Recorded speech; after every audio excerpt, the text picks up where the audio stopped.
बीस न्यूज 24/7 का हर दर्शकों को सादर प्रणाम, जोहार, सलाम। दर्शक, अमेरिकी प्रेसिडेंट डोनाल्ड ट्रंप भले ही जल्द युद्ध खत्म होने का दावा करते हो, लेकिन ईरान के इरादे कुछ और ही है। उसकी ताज़ा प्लानिंग कुछ ऐसी है कि अमेरिका, इसराइल और दुश्मन देशों की जहाज कभी स्टेट ऑफ हॉर्मुज से ना गुजार पाए। साथ ही नियम तोड़ने वाले जहाज़ों पर तगड़ा फाइन भी लगेगा।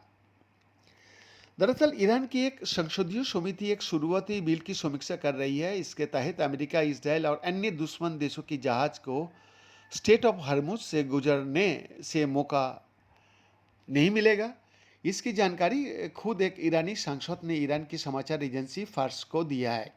इस प्रस्तावित बिल के तहत प्रस्तावित पाबंदियों के उल्लंघन करने पर जहाज पर लदे सामान यानी कार्गो की कीमत का 20% तक जुर्माना लगाया जा सकता है। संसद ने बताया कि इस कानून की अभी विशेषज्ञ समीक्षा कर रहा है। साथ ही संसद ने विशेषज्ञों को आमंत्रित किया है ताकि वो ड्राफ्ट को अंतिम रूप दिया जाने से पहले अपनी सिफारिश दे सके।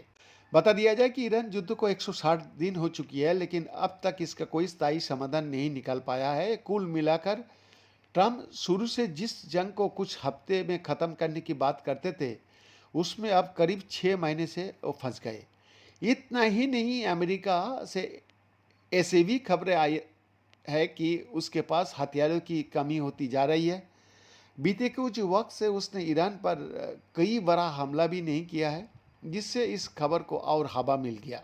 ताज़ा हालात की बात करें तो स्टेट ऑफ हॉर्मुज पर कंट्रोल को लेकर ईरान और ओमान के बीच बातचीत के बाद अंतरिम डील हो रही है। इससे दोनों को हॉर्मुज पर ऐसा कंट्रोल मिल जाएगा जो जंग से पहले उसके पास कभी नहीं था।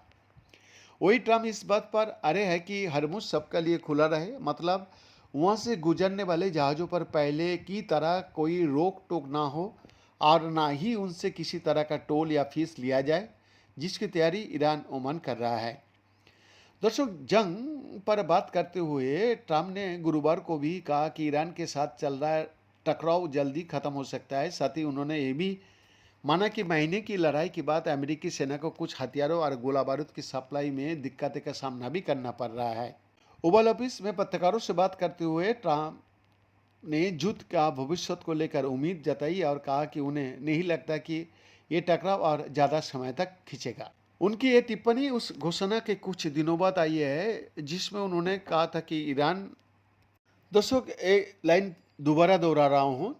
उनकी मतलब ट्रम्प की ये टिप्पणी उस घोषणा की कुछ दिनों बाद आई है जिससे उन्होंने कहा था कि ईरान और मिडिल ईस्ट की कई देशों की गुजारिश पर अमेरिका ने अपनी प्रस्तावित सेना कार्रवाई को रोक दिया है। उन्होंने कहा कि ऐसा एक व्यापक समझौता की गुंजाइश बनाने का मकसद से किया गया था। बिहार का एक्सक्लूसिव रिपोर्ट।